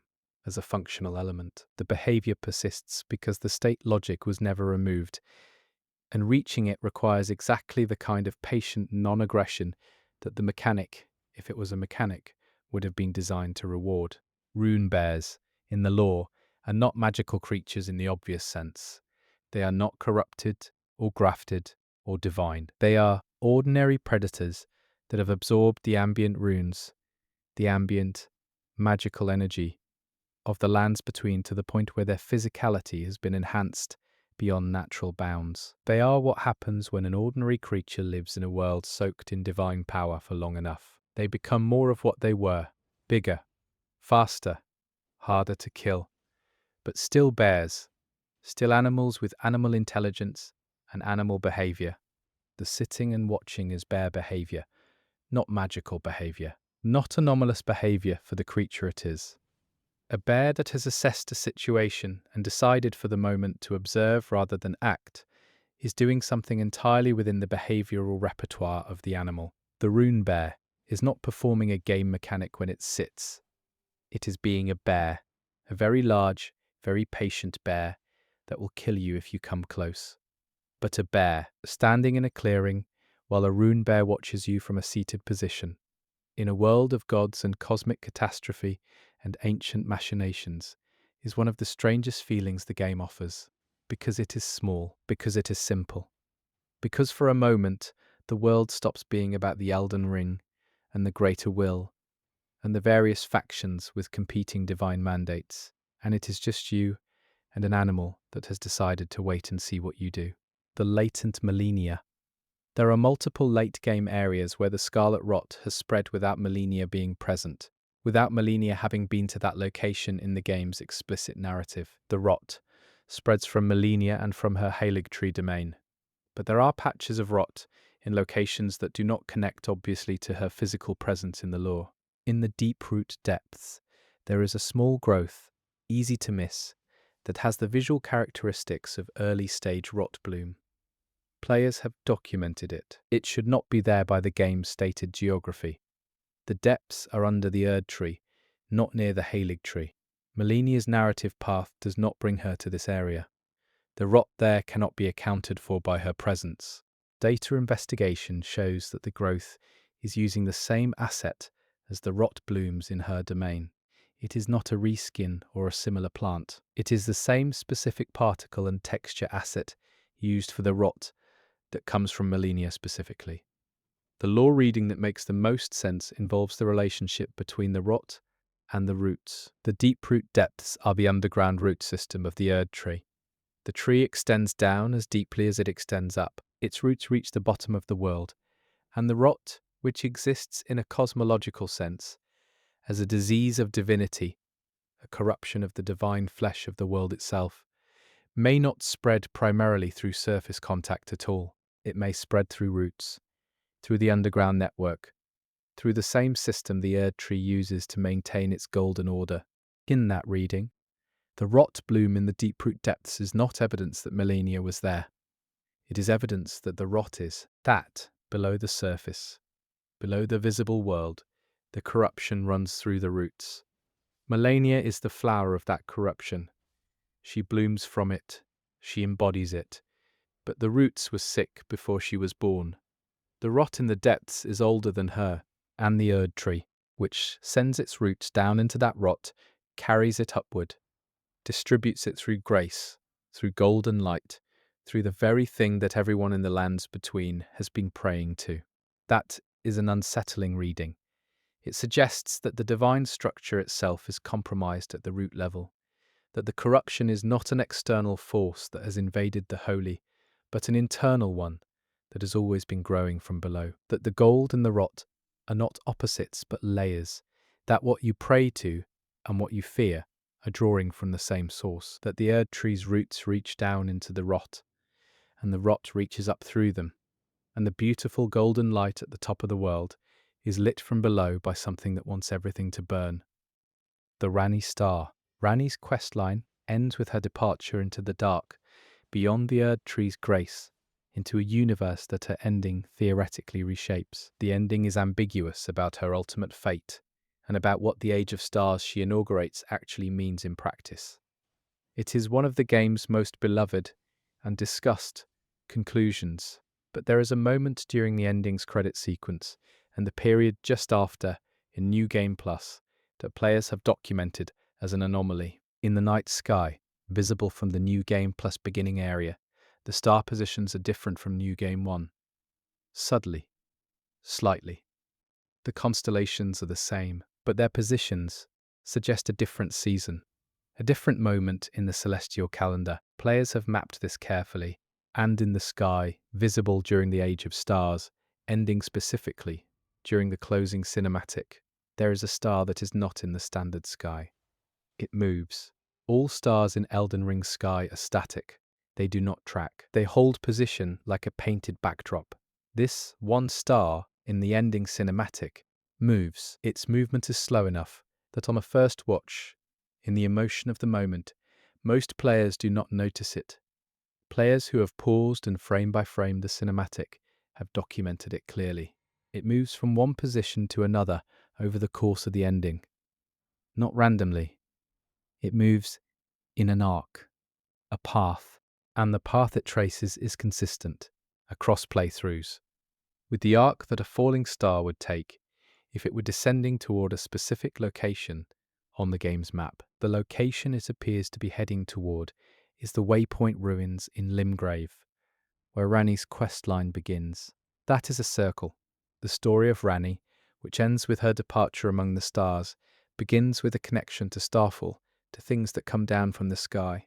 The Waypoint Ruins are not selected arbitrarily as the end point of the star's arc. They are the beginning of her story, the place where the line between above and below, between the star she is travelling toward and the world she is leaving, was always thinnest. A star descends toward the place where her story started. The end points back to the beginning, and almost nobody, watching the ending cinematic through tears, notices the one star that is actually moving. The Radagon Echo. This one comes from sustained observation near the Elden Throne in the final areas of the game. Players who have spent extended time in the arena spaces leading to and following the Radagon and Elden Beast encounters have documented a specific audio anomaly, an echo effect, not an environmental echo from the architecture, a voice echo. Specifically, in moments of in-game silence in those spaces, a low vocal sound repeats in a delayed pattern that does not match the natural reverb of the space's geometry.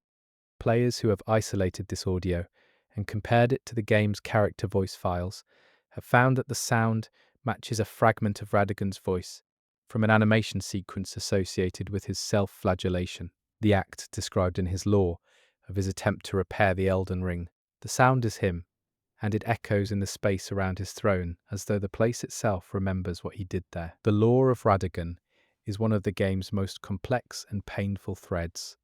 He was Marika, Marika was him, or he was something she made of herself, a split, a second self, given independent form, who fell in love with another and then was reabsorbed. His entire existence was suffering and devotion, and an attempt to repair damage that he was at least partly responsible for creating. The throne space is where all of that concentrated, that the space echoes with his voice after everything is over, after you've killed the thing he became, is either a technical artifact of audio asset placement or it is the most quietly devastating detail in the entire game. Architecture remembers what happens in it. That is something we accept in the real world without thinking about it too hard. Old buildings feel different from new ones. Sacred spaces have a quality that secular ones do not. The places where intense things happened retain something.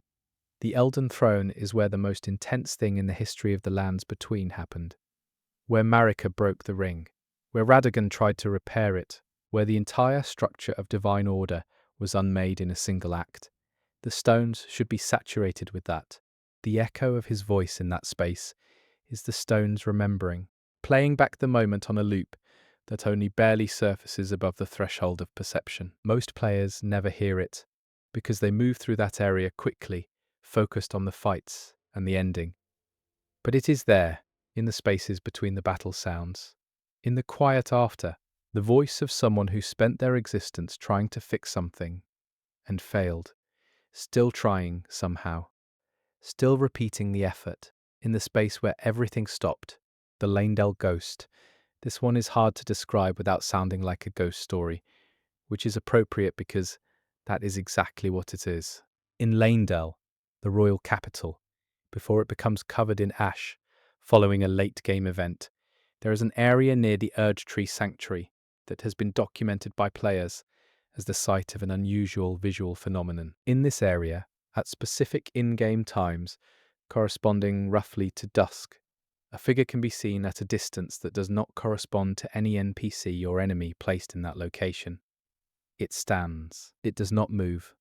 It is too distant to interact with, and too briefly visible to get close to before it is no longer there. Players who have positioned themselves and waited have documented seeing it multiple times in the same location, but have been unable to get close enough to interact or identify it before it disappears. Data investigation has found that the area in question has a trigger associated with a character ID that appears in the game's files as a Lanedell citizen NPC type, a civilian population asset used for cutscenes and certain city detailing. The citizen NPC type is not placed as a live entity in that area in the shipped game, but the trigger, the code that would cause that NPC to appear and be present for a brief period, is still active. The ghost is a person, or was meant to be, a Lanedell citizen who was scripted to stand in that spot at that time of day, presumably as environmental detailing to make the city feel inhabited, and whose rendering was removed from the final game without the trigger being removed. The code still fires, the character still loads, but there is nothing to load, so what the player sees is either an artifact of that loading attempt or a placeholder geometry that was never removed. Lanedell in the pre-ash state is haunted in a more general sense than just this anomaly. The city is grand and mostly empty. The knights patrol. The draconic tree sentinels guard the gates, but the population, the actual residents of a capital city, are conspicuously absent. The game offers no direct explanation for this. Players have theorized that the city was emptied during or before the shattering, that its citizens fled or were killed or were called to the front lines of the war. The ghost near the sanctuary is one of those citizens, technically, still standing at dusk where they used to stand, still present in the code that remembered them, even after the game forgot to show them. A ghost who is technically alive in the game's memory, but not visible in its world, standing in a city that will later burn, at dusk, every day, waiting for a world that stopped showing up. The Dragon Temple Plates. In Farum Azula, there are large stone plates on the ground in several temple areas. They are large enough to stand on, which players do, and they have complex relief carvings on their surfaces. The carvings appear to be decorative, consistent with the general architectural language of the area. Most players walk over them without paying attention to the surface detail. Players who have taken screenshots at high resolution and analyzed the carving patterns have found that several of the plates contain maps, not abstract map-like shapes, actual topographic representations of areas in the game. The curvature of a coastline, the branching of a river system, the relative elevation of a mountain range, specific, identifiable corresponding to real geometry in the lands between. And the maps are oriented in a specific way relative to the temple's architecture. They are not random. The coastline map is on a plate that faces west, which is the direction from Farum Azula toward the coastline it represents. The mountain range map is oriented toward the mountain tops. The placement appears deliberate. This is either an extraordinary coincidence of procedural carving assets landing in shapes that happen to read as geography, which seems unlikely given the specificity and orientation accuracy, or the Dragonkin civilization of Farum Azula maintained a detailed geographic record of the lands between and encoded it in their temple floors. That the temples are partially detached from time, floating in a dimensional state that the game's lore describes as a moment before time, would make the presence of detailed geographic records consistent. They needed to remember the shape of a world they were being separated from. They put it underfoot so they could not forget it. The specific choice to put the maps in the floor rather than on a wall or on a scrollable surface is interesting. When you walk across a map, you are not just reading it, you are inhabiting it. The map is beneath you, the territory is where you stand. The dragonkin, walking across those floor plates, were walking across representations of a world they were losing access to, pressing the geography of it underfoot with every step, maintaining a physical relationship with the shape of something they could no longer reach. By the time the player gets to Faramazula, those maps have been walked on for ages. The plates are worn. Whatever precision was once there is softened, but if you look closely, in high enough resolution, the shapes are still readable. The world the dragonkin were trying not to forget is still there, still visible, still preserving itself in stone against a time when someone might arrive who was looking for it. The fingerprint stone shield and the body inside the fingerprint stone shield is a powerful shield available in the late game. Its description text tells you it is made from the shell of something enormous, something that once served the three fingers. It is one of the game's less pleasant-looking items, with an aesthetic consistent with frenzy-related items generally. But the shield has a visual detail that players who have examined it closely in the equipment preview have documented and found unsettling. At a specific angle and in specific lighting, the surface of the shield shows something that appears to be a face. Not carved, not decorative, appearing to be beneath the surface of the material, like something pressed from inside. The face is human-like. Eyes, the suggestion of a nose, a mouth. Not a full face in high detail, but the impression of one, visible for only a moment at the right angle and lost when you rotate the shield away from it. The game's lore surrounding the frenzied flame consistently uses imagery of merging, dissolution, the destruction of individual selfhood in service of a collective burning. People consumed by the frenzy lose their individuality, they become part of something larger. The three fingers servant whose shell makes this shield may have had people inside it in some sense. People who were subsumed into the creature and became part of its physical structure. The face in the shield is either a texture artifact from the normal mapping on the surface, hitting a particular light angle and producing a face-like result, which normal maps do occasionally, or it is exactly what it looks like, proof of someone inside. Proof that the process of becoming a vessel for the frenzied flame's power involves a loss of self that is more literal than metaphorical. Not just a dissolution of personality and identity in a psychological sense, the actual incorporation of one person into another. The absorption, the carrying within, the face pressed against the inside of a shell that used to be something else. Equipping the shield puts that face between you and the world. Whatever is inside it faces outward when you hold it. Whatever it was, whatever it is, pressing against the stone from inside, it sees through the shield's face now. It looks out at the same things you are looking at. It has been doing this for however long the shield has existed, carried by whoever held it, seeing whatever they saw, present and contained and completely unable to stop. The Stormhawk King's missing throne. There is a specific piece of furniture in the Stormvale Castle area that has generated extended community discussion. In the throne room, adjacent to the boss arena, after Godric is defeated, there is a throne that has clearly been used recently. The cushion is compressed, the armrests have polished lines consistent with regular contact. Someone has been sitting in that throne. Often. But the throne is sized for something much larger than a human, and Godric's lore describes him as having grafted himself to the point where his original form is almost unrecognizable. What he was before he started grafting is never fully described. Data miners have found a character file in the game assets for a figure designated internally as what appears to be an earlier, ungrafted version of Godric. This version is very tall, more than twice human height, within the size range of the throne. The throne also has a specific piece of attached geometry, a small alcove in the armrest that looks like it was designed to hold something. Not a weapon, a book, possibly, based on the dimensions, or a document, something kept close at hand while sitting. The throne is for a Godric who no longer exists.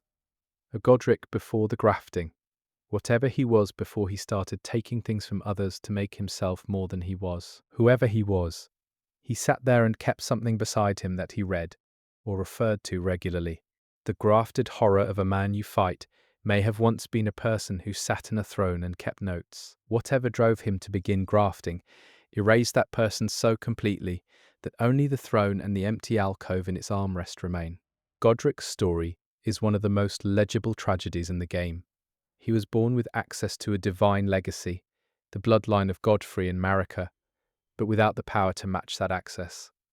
He was lesser, and rather than accepting that or finding another way, he began to augment himself, to add to himself, to become more through acquisition rather than through growth. The grafting is the logical endpoint of that. If you are not enough, add more. If you are still not enough, add more still. At some point, the additions are all that is left, and the original person, the one who sat in the too large throne with a book in the armrest, is gone. The alcove is empty. Whatever he was reading is gone. Whatever he was planning in those sessions on the throne, whatever the notes said, whatever the book contained, it belongs to a Godric who no longer exists. The throne itself is too large for anything that remains of him. He grew in all directions, except the one that mattered. And now the throne stands empty, and the armrest alcove is empty, and the room is empty, and he is dead. And whatever was in that alcove died with him a long time before you arrived. The Sorcerer and the Stars. There is an unnamed sorcerer NPC found dead in the Raya Lucaria Academy area, slumped against a wall with a book open in front of them. They are one of many dead scholar figures in the Academy, and they receive very little individual attention. Most players run past them. Players who have stopped and examined the book visible on the ground near this specific sorcerer have noted that its pages contain something legible, not readable in detail. But a page is open, and portions of text are visible in the environmental rendering. Players with high-resolution screenshots have isolated what appears to be a star chart annotation, specifically a notation in the margin of what looks like a celestial map pointing to a specific star position. That star position, cross-referenced with the night sky visible from the Academy's highest tower, corresponds to a star that does not appear in the standard constellation maps players have documented for other regions. It is a star only visible from that specific elevation and only at a specific in-game time. Finding and observing that star in-game at the right time, which requires effort and specific positioning, produces no gameplay event, no lore pop-up, no item. Nothing changes. You just see a star that the dead sorcerer was studying. What they were looking for, and why they died before finding it, is not explained anywhere. The star exists. The notation exists. The connection between them exists. And at the end of the chain of research and positioning and patient observation, the only reward is the thing itself, the star, hanging in the sky above the Academy. Just a point of light in a constellation that does not appear in any of the game's named star charts. Just a thing the sorcerer was watching before whatever killed them arrived. The Academy of Raya Lucaria was a place of serious scholarship. The scholars there were studying the fundamental nature of the world, celestial mechanics, the relationship between stars and sorcery, the structure of the Carian royal family's power. They were not doing this abstractly. They were trying to understand something. They had working theories. They had research programs. They had specific stars they were tracking for specific reasons. This sorcerer, slumped against the wall with their book open, was in the middle of something, had a specific star they had located and were tracking, had notes on it, had a notation in the margin of a celestial map pointing directly at it, and then died, in the middle of the work, in the middle of what might have been an important discovery, without finishing the sentence. The star does not do anything when you find it. There is no recognition event, no reward, no lore, just the knowledge that someone died trying to understand what you are looking at, and you are now the only living thing in the game who has seen it. You and the dead sorcerer, briefly connected across the game's geography and chronology by a single point of light that neither of you can explain. The Shade of Stormvale, returning to Stormvale one more time for something that takes place after Godric's defeat. Players who have returned to the boss arena after killing Godric, and who have waited in the arena for extended periods, have documented what they describe as a presence. Not a visible presence, a behavioral one. The camera of their character will, after extended stillness, drift slightly. Not from controller input, not from physics, a very subtle rotation, as though the character's head is turning to look at something. A look at behavior, the same kind used when NPCs and some enemy types track moving objects of interest. Players who have been paying attention to this have found that the direction the camera drifts toward, the implied direction of the look at, corresponds consistently to a specific corner of the arena. The same corner, every time. The corner in question has no notable geometry, no body, no item, no obvious significance relative to the arena layout. But data miners found that this corner has a memory allocation associated with it that resembles the memory footprint of a large character asset. Not enough data to reconstruct the character, but enough to confirm that the game allocated space there for something, at some point, something that was in that corner, something that the look-at system may still be pointing toward, because the reference was never fully cleaned up. What was in that corner is not determined. The size of the allocation suggests it was large, larger than any known enemy in that arena. Whether it was a different version of Godric, a second phase that did not make the final game, a witness to the fight, a presence that was meant to be there and was removed, is unknown, but the camera still looks at it. Whatever it is, whatever it was, the game still remembers something was there. The look-at behavior is one of the more unsettling anomalies in this collection because it implicates the player character directly. The Tarnished your character is acknowledging something that you cannot perceive. Something is registering for them that is not registering for you. They are responding to a presence in a corner while you see nothing. You are present in the same space as something that exists only for your character. Only for the in-game entity. You, the player, are the one without the information. That is a specific kind of horror. Not jump scare, not monster.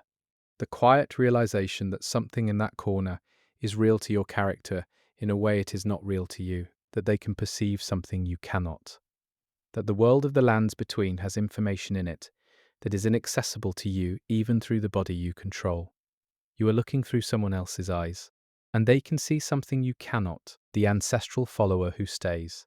The ancestral followers are one of the more beautiful enemy types in the game.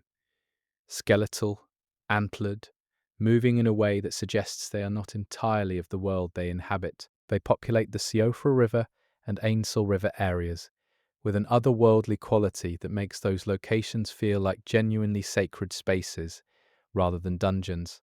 There is one specific ancestral follower in the Siofra River who behaves differently from the others. All other followers will eventually regress if you leave and return. They reset to patrol. They are, mechanically, enemies. This one, under specific conditions involving extended non-aggression and proximity, will stop patrolling and remain still. Not because it is passive. Its behavior state suggests it is alert, but it does not attack. Players who have remained near this follower for extended periods describe it as waiting. Not for them, not at them, with them. Standing in the same space, present, not engaged. The closest comparison, offered by several community researchers, is the behavior of animals that allow proximity when they are performing a function.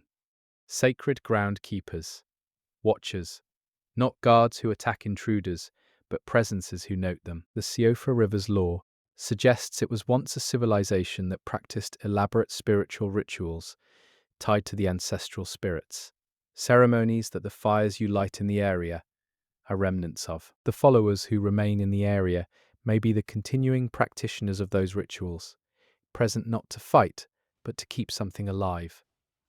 The fires being lit, the sacred ground being observed. If that is true, the follower who lets you stand beside it is allowing you to witness something, not as an outsider who has trespassed, as something it has decided to permit. Whether that distinction matters in any gameplay sense is irrelevant.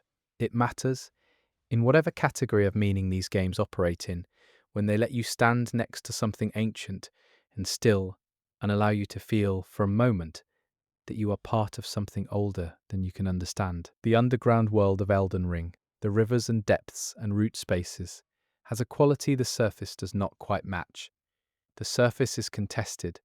It is the site of wars and divine politics and competing factions. The underground is older, whatever was there before the Erd Tree, before the Golden Order, before Marika and Radagon and the Elden Ring. It persists underground. The followers are part of that persistence. They continue practices from an age that the surface world has forgotten. They tend fires that the surface world stopped believing in. They stand in sacred spaces that the surface world would not recognize as sacred. When one of them lets you stand beside it, it is making a decision about you. It is reading something in your presence and finding it acceptable, not friendly, not aligned, just acceptable, just permissible. And that is enough. In a world full of things that want to kill you, something ancient and sacred, deciding that you may stand here, is something worth sitting with. The broken poise of the golem. Late in a playthrough, in the area approaching Lane Dell, there are enormous golems with giant crossbows. Imposing, dangerous, well-designed obstacles that reward patience and positioning. But one specific golem in this area has a documented visual anomaly that players have interpreted in interesting ways. This golem, when it is killed and its body settles to the ground, falls in a position that is distinct from the standard golem death animation. The others fall forward or to the side. This one falls backward into a posture that players have consistently described as open, hands spread, head turned slightly to the side, a posture of surrender or exhaustion rather than collapse.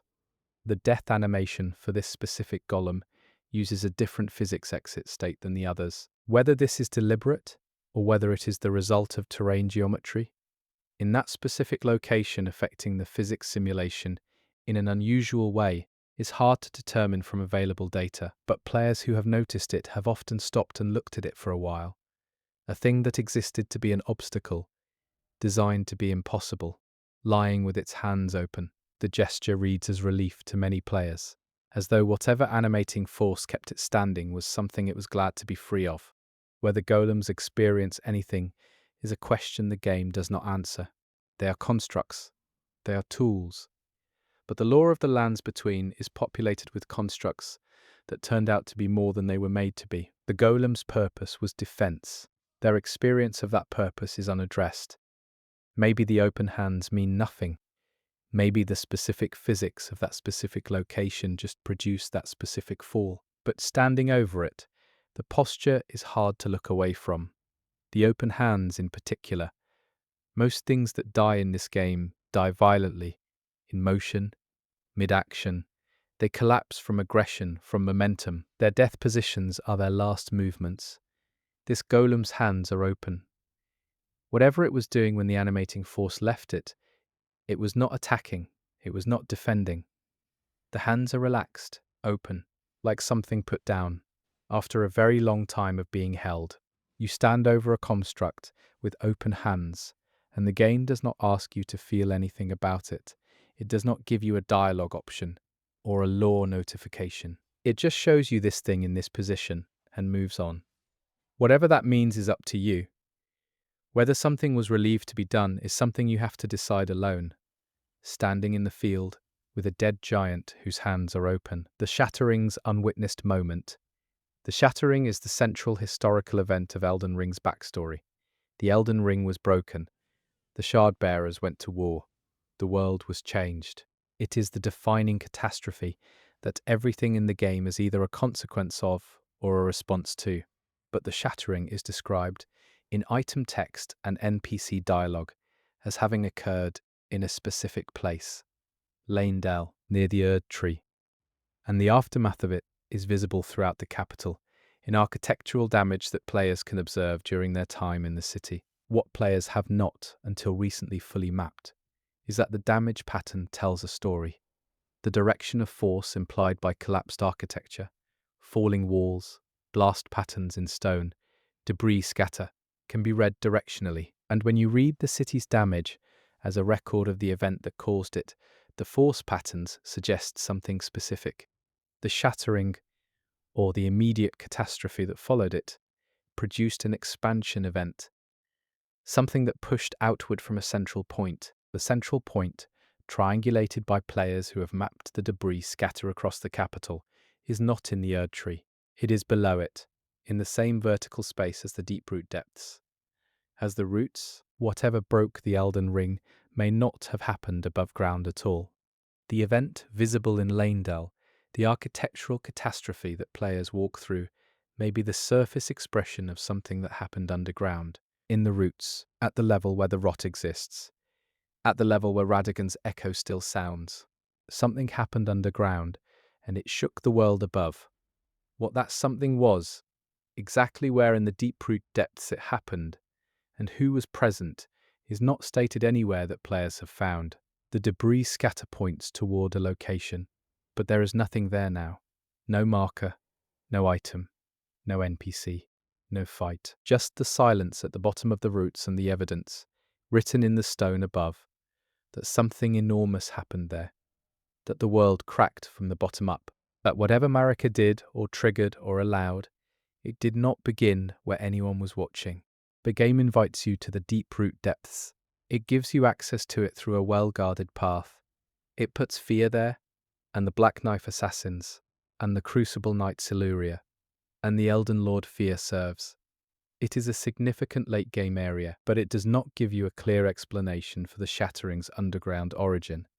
The debris analysis is done by players, not by the game. The convergence of forces in the architectural damage is observed by players who spent hours mapping collapse vectors in a ruined capital, not by an NPC with a convenient explanation. The game hid the most important truth of its history in the physics of destruction, in the way walls fell, in where debris landed, and it trusted that someone would eventually stand in the ruins long enough to read it. The Tarnished and the Grace. One final thing to discuss, and it is the most personal of all the anomalies on this list, because it involves the player character directly. The Grace in Elden Ring, the golden light that guides the Tarnished and marks sites of grace, is described as something emanating from the Erd Tree, and by extension from the Elden Ring and the greater will that oversees it. It is a divine direction. Follow the guidance of grace, and you will find your path. But there is a documented anomaly in the behavior of the grace guidance system in a specific late-game context. After completing all 3 major quest lines, and before accessing the final area, the golden guidance beam that is always present to direct the player toward the next major objective disappears. This is known, the game, at a specific narrative junction, stops pointing you toward the Erd Tree, because the Erd Tree's destruction is now imminent, and the guidance of its grace is no longer directing you toward it. What is less known is what the guidance beam does in the period just before it disappears. Players who have paid close attention, right at the threshold of the transition, have documented the beam making a brief anomalous movement. It does not point towards the Erd Tree. It does not point toward any established objective. For a few frames, the beam points at the ground directly beneath the player character. At you, the beam points at you, and then it is gone. There are several readings. The grace was always pointing at the Tarnished specifically, not at a destination. The entire cosmological machinery of the Elden Ring story has been pointing at this person, this empty vessel of a player character. And the beam just confirmed it for a moment before going dark. Or the beam was pointing at the ground, because the deep-root depths are directly below, and the grace was pointing at the underground catastrophe that the debris scatter in Lanedell suggests as the true origin of the shattering. Pointing at the source, pointing at where this all began. Or it is a rendering artifact from the grace system being toggled off and producing a briefly undefined state, but for a few frames, across enough playthroughs that it is documented by many players, the grace points at you. And then it stops. And you are standing in the lands between, at the threshold of the end, without guidance, without the golden beam that has been with you since the beginning, since the first sight of grace in Limgrave, since Melina's first appearance.